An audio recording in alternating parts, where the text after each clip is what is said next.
Welcome to Gympie Landcare podcast, where we have been caring for land for over 33 years. Our group was founded by local graziers who got together to share information and talk about how to improve the land.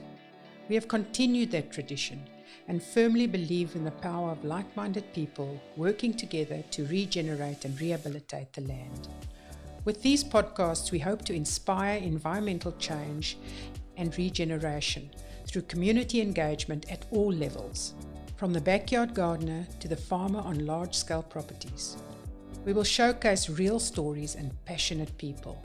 So come and visit us at our nursery or become a member, or simply partner with us to create an abundant, healthy and self-sustaining biosphere in the Gympie region. Hi and welcome to Gympie Landcare's podcast. My name is Mel Marx and I am the Secretary of Gympie Landcare. Today it's really a great honor to have Graeme Sait with me. I've been lucky enough to do his certification course.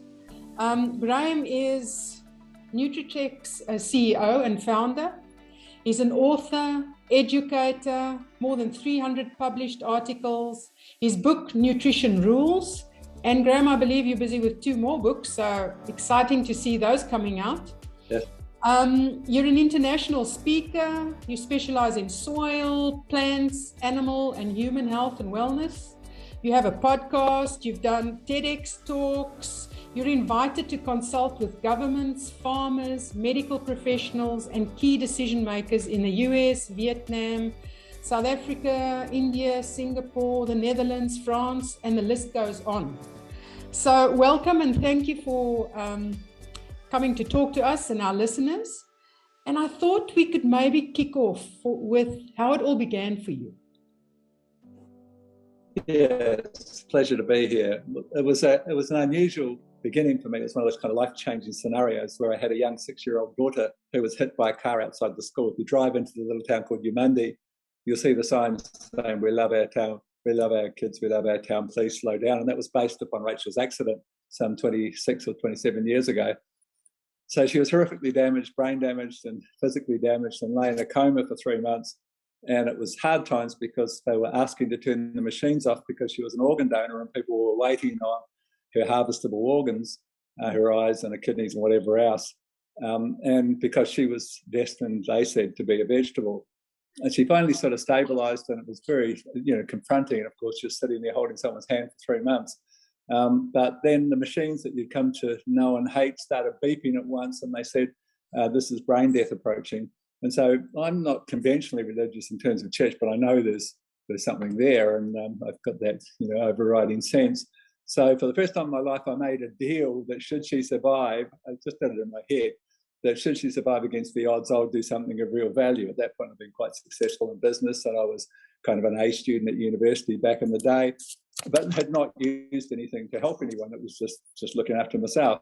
So I made that deal, and 20 minutes later, she came out of the coma, and she actually made kind of headline news at the time as the miracle child and so forth. And so that night, I had a sleepless night and came up with the whole concept of becoming an expert in soil, plant, animal, human nutrition, and that I would set up a company that would become multinational, and I had the whole thing, the logo, the whole deal, the one sleepless night. So my brother came to see Rachel the next morning. I said, "This is what I'm doing for the rest of my life." He said, "I want to do that too." And that's how Nutri-Tech, we formed it that day. We went down to the registration and registered the name, and that's how we started. So it's been kind of more of a mission than a normal business. And, I've got no shortage of passion, and that's what people often describe my talks as life-changing, because they pick up that huge passion kind of thing. But and it's been a great fun. It's not been a sacrifice. It's been a lot of work, but tremendously satisfying. It's fabulous. Tell us why you think it's important, nutrition. Well, I mean, basically, the very simple story is nutrition it's the root cause of everything, and we are what we eat, and what we eat comes from a soil that's very often a shadow of what it formerly was. Basically, it's kind of began with a German chemist, very, very famous German chemist called Justus von Liebig, who burnt some plant material. If you take 100 kilos of crop or plant material and burn it, you get 5 kilos of ash. That's 5%, it's the normal conversion rate. And that ash is the minerals that grew the crop. And so he did that, and he measured with the crude technology that was present at that time the minerals that were present in that ash and determined that it was predominantly three minerals: nitrogen, phosphorus, and potassium. And so he announced kind of the suggestion was that there were armaments factories that were lying dormant at the time, that we could make these things, we could change agriculture. All of the things that we'd done with manure crops and spelling paddocks and animal manures and green fertilizers and so forth, that all changed, and we said we can just put it on from a bag. But the simple mistake was that the first cell that oozed from the Precambrian ocean had 74 minerals, and every time we remove, and there's no accidents in a perfect blueprint called nature, everything does something, and we're increasingly discovering some of these more obscure minerals. But every time you remove a crop, you remove a little bit of everything. And now, instead of sort of recycling via animals in the equation and so forth, now we take off a little bit of everything and put three things back for 10 decades, or maybe a little less than that, because we started adding things 20 years ago, some things to compensate. But basically, we mined minerals from our soil, and we created, there are many published papers, there are 2 or 3 books on the subject of the decline in nutrition in our food. And there's a direct link between that nutrition and pest and disease pressure. It was about, if you go back and look at it, it was 12, maybe 15 years after that dumbed down nutrition, taking off 74 things and putting back 3, that we suddenly started to see pest and disease pressure, the likes of which we'd not seen before. And rather than saying, is there a link between this simplistic nutrition and that increased pest and disease pressure, science stepped up to the plate and said, here's a bunch of rescue chemicals. And so began the chemical industrial agricultural model, where we treat our symptoms with chemicals. Now, the problem with that model is that every year, since we started 10 decades back, every year without exception, last year was at 14.7% in total global chemical use. The previous year, 14.4, 14.1, 13.9, 13.6, every single year, an increase of about 0.2 to 0.3%. And it just keeps on. So, but the downside is we're putting more and more on. The downside is we're getting more and more pest and disease pressure. The global figures increase every year. So we're doing more and more for less and less. And that is literally the definition of unsustainable. So the recognition is dawning finally that we really need to look at a more regenerative model. And we need to do that quite desperately for a whole range of reasons, including, the often not talked about issue of chemical. If we look at one particular study out of the US, looking at 1,400 school children and the 13 most commonly used farm chemicals, the fungicides, pesticides, herbicides, nematicides, a wormicide that most cattle people use, they couldn't find one child from 1,400 who didn't have unacceptable levels, according to FDA standards, of all 13 farm chemicals in their tissues, blood and urine. So, and we look at childhood leukemia, the largest killer of children is childhood leukemia. There's a leukemia ward in every city, and that's relatively new, and there is no debates about its link to environmental chemicals, including those residues on food. So if we can do it better, we need to look at how we can do it better, and there's now a whole hard science-based approach on how you can do it much, much better than what we're doing currently, and produce food with forgotten flavours and greater medicinal qualities and much less of any chemical contamination. And that's what the model that I call nutrition farming is based upon. Mm-hmm. Now, I mean, regenerative farming used to be sort of fringe, and you were a little bit of a freak when you were doing all these things. But that seems to change. Do you think yes, that has changed? Very much. It's very much changed. It sounds like your accent might have come from South Africa at some point, and it's interesting because the South Africans are probably the global leaders. I've trained 3 times now with my 4-day course. Woolworths supermarket chain over there, and they adopted farming for the future, which is based upon this kind of nutrition farming regenerative model, and the food that they produce is really quite exceptional. And generally speaking, in South Africa now, it's kind of mainstream, all of these kind of regenerative strategies, and it's almost like you're a wanker, excuse the term, if you're not doing something along these lines. It's that much mainstream now, so that it's kind of leading the thing. But overall, there's this massive movement. What started as a trickle has become something of a tsunami globally, and everyone, I'm just one person of many working in this field, and all of us are noting. It was probably 5-6 years ago that was like a switch was flicked, and it's just this huge thing, and it's just growing on a daily basis now. The recognition that we need to change, and the recognition that it's possible, and it needs to involve a sacrifice.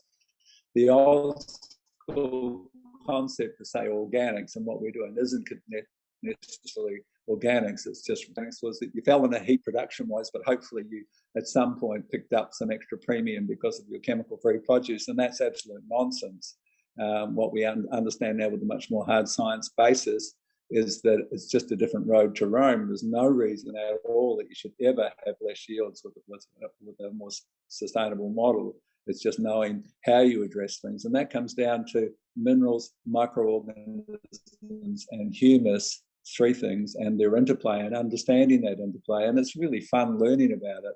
But when you understand how something's working, it's much easier to work with a natural system rather than the current model of working against that system, which really is not working for us. Okay, so nutrition farming is really about those three things. Is that? Yes, very much. Okay, so yes. In your travels, I mean, you've traveled extensively, you've worked extensively in other countries. Are the problems the same? Or yes, it's everywhere. Everywhere you look, there's a variety of things happening at once, and all of them point to this being almost the shape of the future, or there's not going to be much of one. There are things like, we see things like, obviously, water issues. Water's become the new gold. There'll be war. In fact, there are wars being fought as we speak in various areas over water, but water's a huge issue. And the quality of that water is equally important as the scarcity of it. And that quality is declining. We're seeing a lot more issues with salinity and so forth. And so really you've got to step up to the plate and say, okay, how can I counter some of these stresses? And that's really understanding this regenerative model, because there are multiple substances and specific microbial inoculants that can boost plant resilience.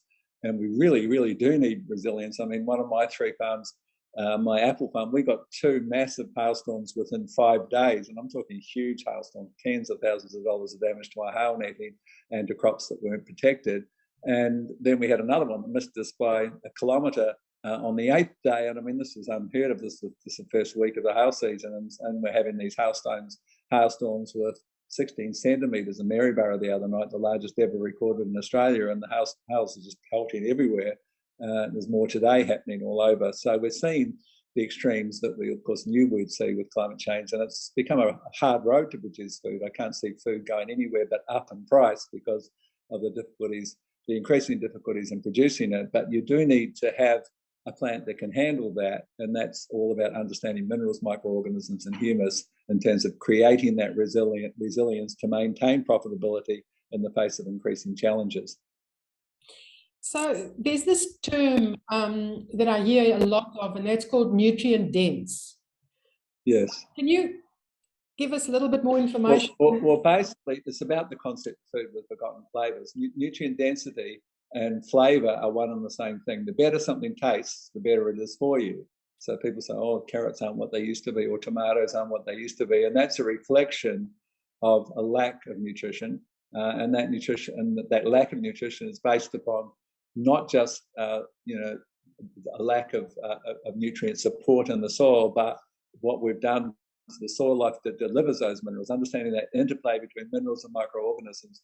There's a microorganism behind every mineral. There are nitrogen fixers, there are manganese-reducing organisms, there are potassium solubilizers, there are phosphate solubilizers.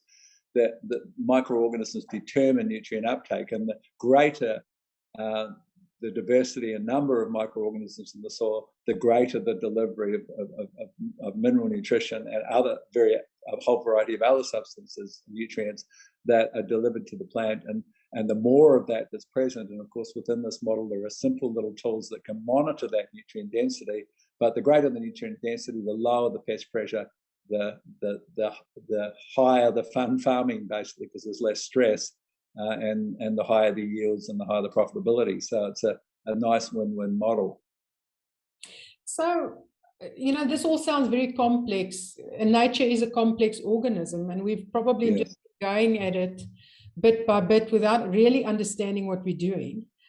No. So, I mean, how do we become better interactors with nature to get the minerals, microbes, and humus going in our soils? I mean, it doesn't matter if you're a backyard person or you own big tracts of land, I mean, we should really all be working at it. Yes, and there's some wonderful technology now, because you really need to have a tool or tools to monitor your progress or to see where you're at as a starting point. And there's a wonderful little tool called the Microbiometer. It's under $300, the cost of it, that allows you to test total microbial biomass. Now, in my travels, 25, 30 countries a year pre-COVID, and walking many, many fields in many, many countries, I've not seen an exception. The higher the microbial biomass, the better you do. The less problems you have, the better the yield, the better the quality of the produce you're producing. So that's that direct relationship between microbes and your productivity. And it's the greatest game changer. It's a real penny dropping experience, because you can do it quite safely anywhere. You can walk onto any farm and you can say, show me your worst block, show me your best block. Then you do the simple little 10-minute test where you're measuring microbial biomass and a very important ratio called the fungi to bacteria ratio.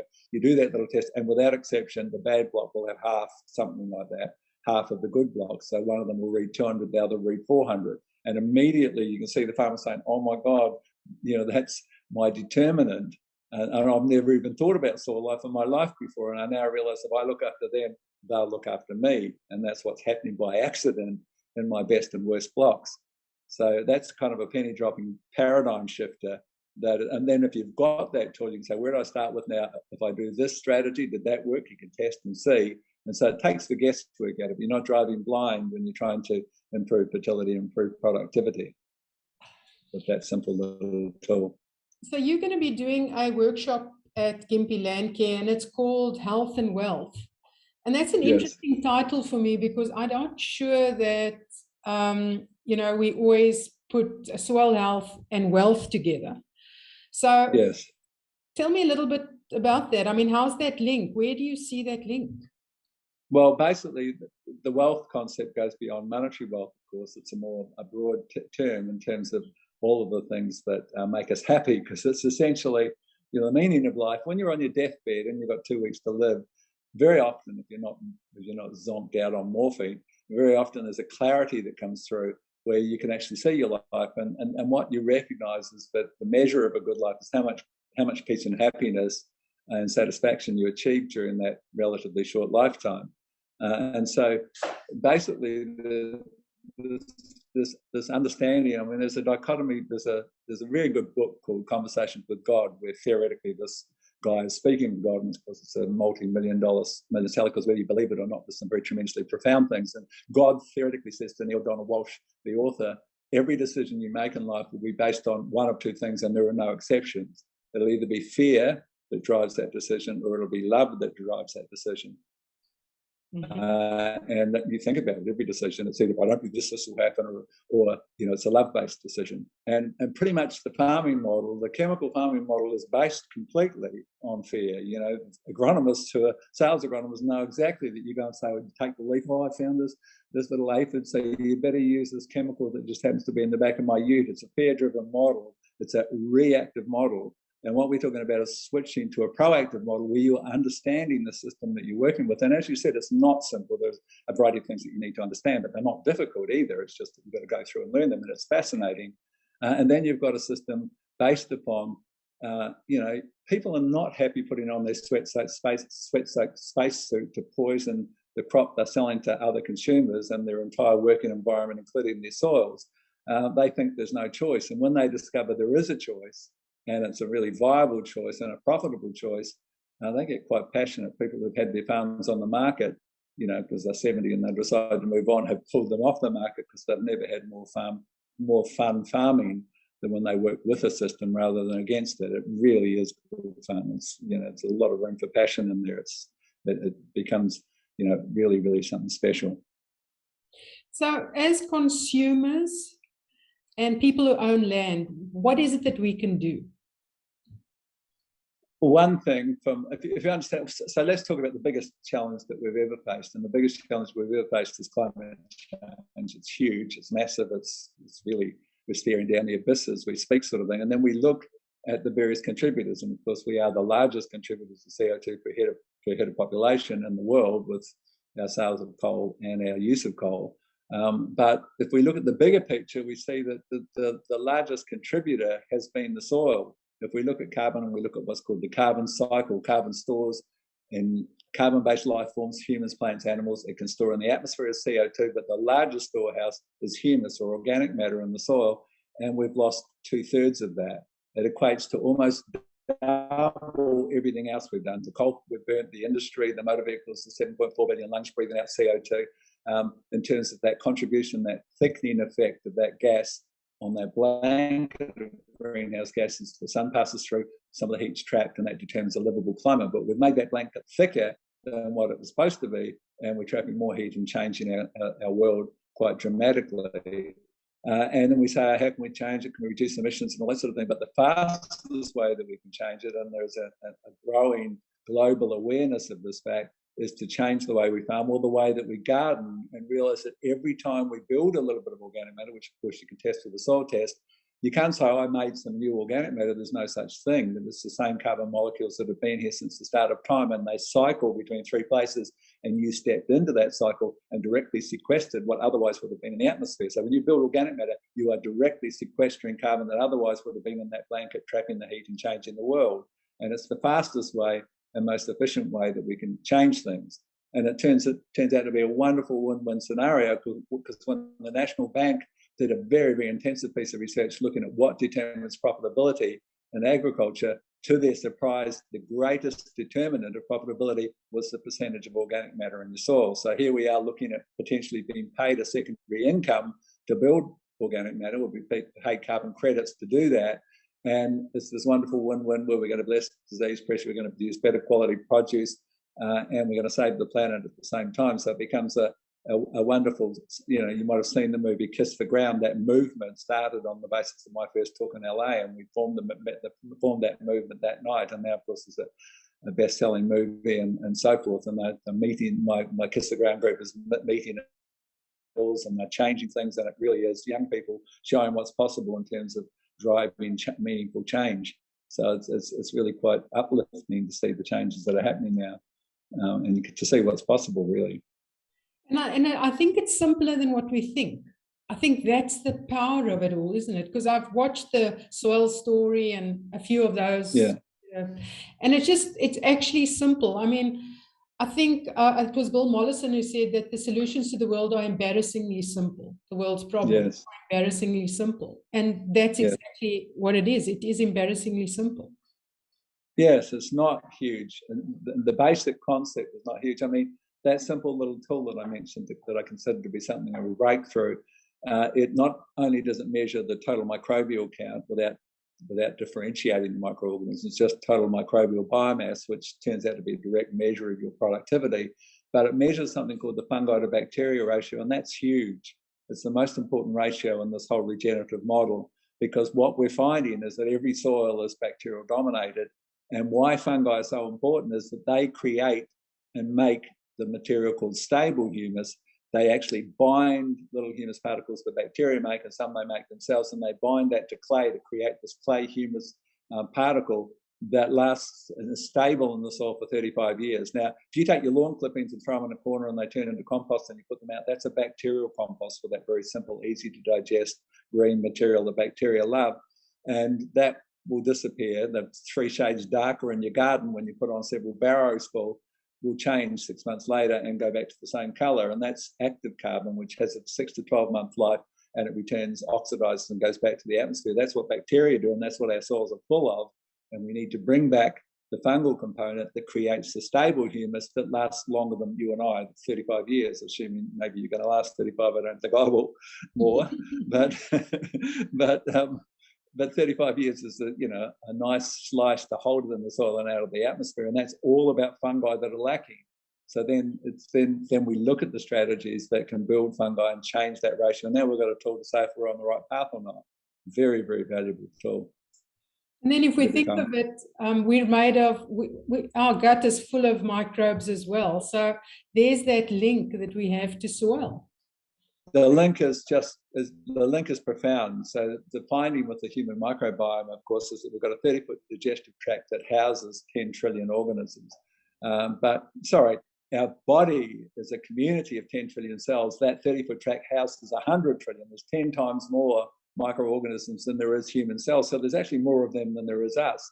And when we look at what they give back in terms of, where they're hosts, there's a whole suite of substances, including 7 B group vitamins, and in many instances that they're identical. So that plant stomach is not internal. The plant is an external stomach. The plant photosynthesizes, produces glucose, the building block for everything, and gives away 30% of its total production. It pumps from its roots to look after this external stomach that's waiting there to deliver minerals and make things available and so forth. The plant's just a sponge. The plant roots are just sponge that suck up from this external stomach, this driven, and the substances that these organisms make to look after their host, the plant, are almost identical to the substances that our organisms make to look after their host, us.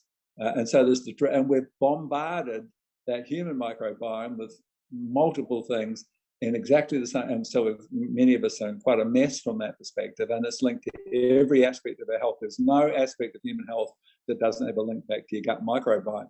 Even brain health, massively. They call the gut the second brain for good reason. Immunity is huge, particularly at the moment, of course. 85% of your immune system's in there learning from your gut organisms, and that gut system is very, very compromised in many instances for all sorts of reasons. I can pretty much pick the health of yourself and your family, or anyone in their family by walking behind them in a supermarket and seeing what's in their trolley, because one of the bigger players of several players in terms of microbiome health is how much processed food you're consuming, because the food sits on the shelf in that massive supermarket-sized stadium called that stadium-sized shed called a supermarket for 2 years. Well, that's not how long food lasts. Food lasts for 2 weeks max, or a week, unless you dry it or freeze it or pickle it or whatever. And so the difference was we added food-grade stabilizers, which are, things like sodium benzoate and so forth, are biocides that kill single-cell spoilage. And why would you think when you're shoveling back, or your child's shoveling back the cornflakes for 2.5% sodium benzoate,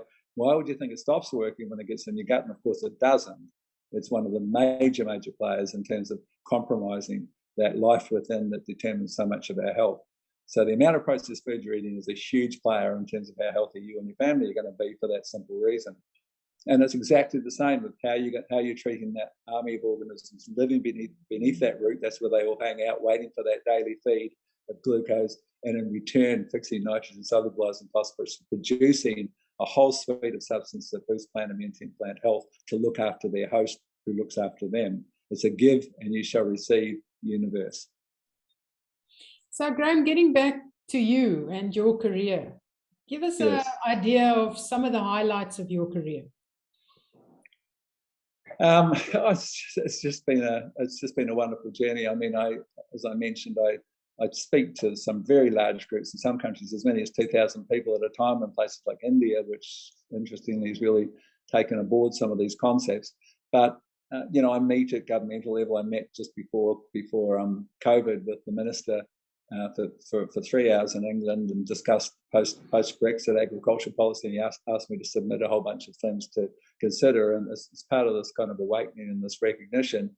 But really the greatest satisfaction is just, I consider farmers to be the most important people on the planet. I don't think there's anyone comes close. Sorry, but if you compare a lawyer to a farmer, I shouldn't say this, but basically they're the best people. I mean, the last real people. They're honest. I mean, just for example, in my business, 27 years, we've never had a bad debt from a farmer. We've had bad debts from distributors and all sorts of other people, but never from a farmer. 7 years later, you've written off the thing. They had a drought and went under. 7 years later, a check arrives. I mean, they're the last really, really good, honest, straight, very intelligent in many instances, amongst the most. Farming is difficult.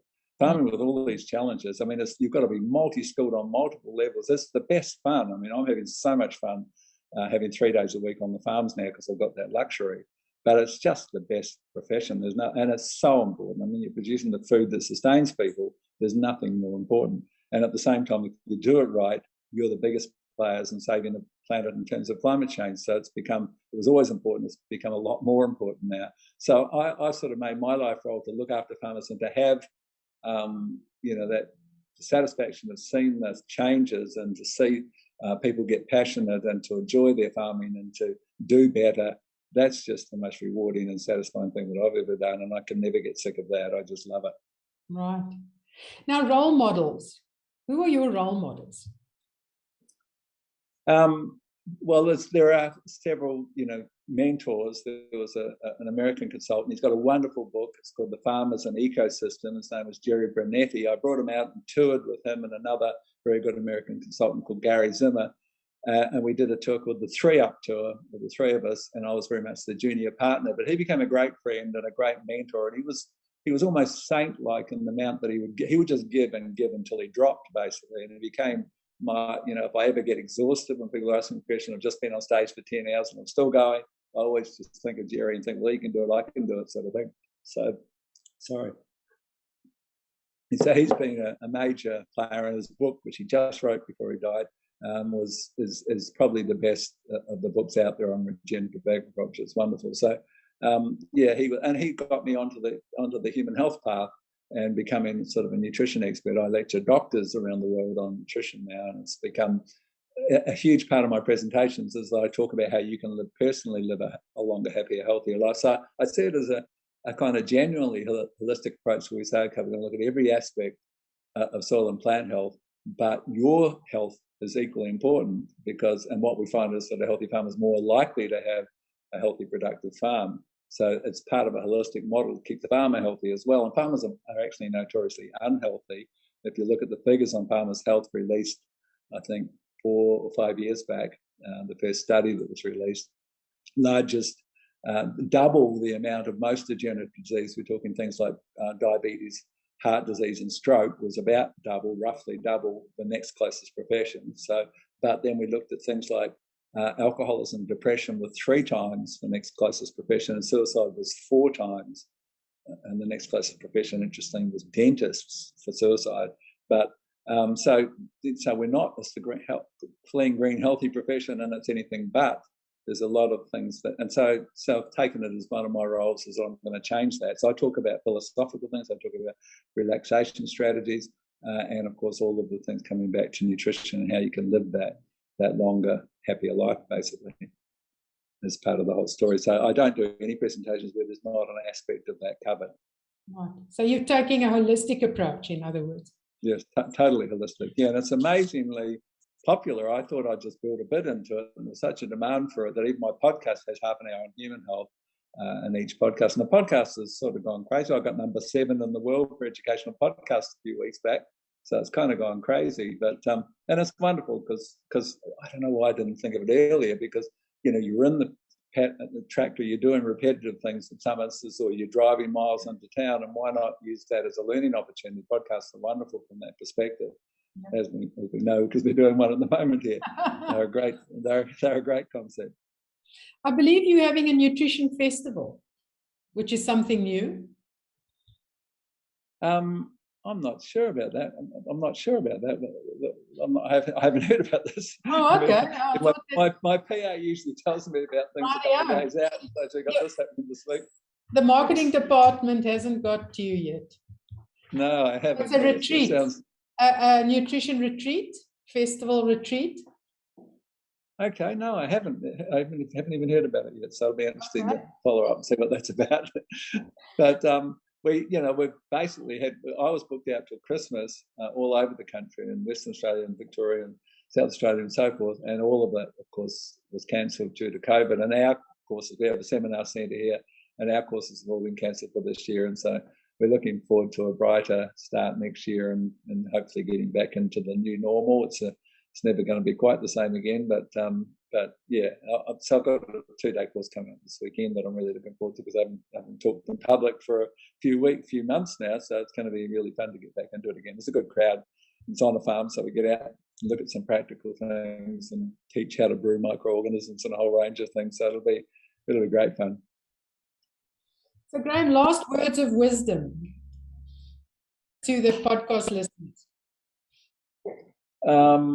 Okay, so from a health perspective, from a philosophical perspective, I guess one of the greatest things is to learn to forgive, and that's forgiving others and forgiving yourself, and that basically what we know from the science of psychoneuroimmunology, which is the science of mind-body medicine. There are whole departments in universities now recognizing the validity of your thoughts and your emotions and their impact upon your health. What we know is that the most destructive of human emotions is guilt, And very closely behind the black caviar nose link behind guilt is bitterness. And bitterness is very, very strongly linked to cancer. So you very rarely do you find a cancer patient who hasn't got a bitterness issue, either with others or themselves for something they didn't or did do.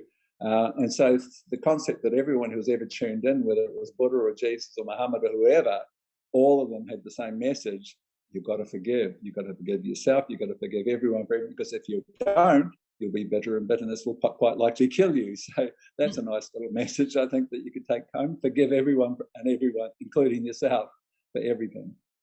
Well, yeah. Graeme, thank you very much. And we encourage our listeners to go to your website and have a look there, to listen to all your podcasts.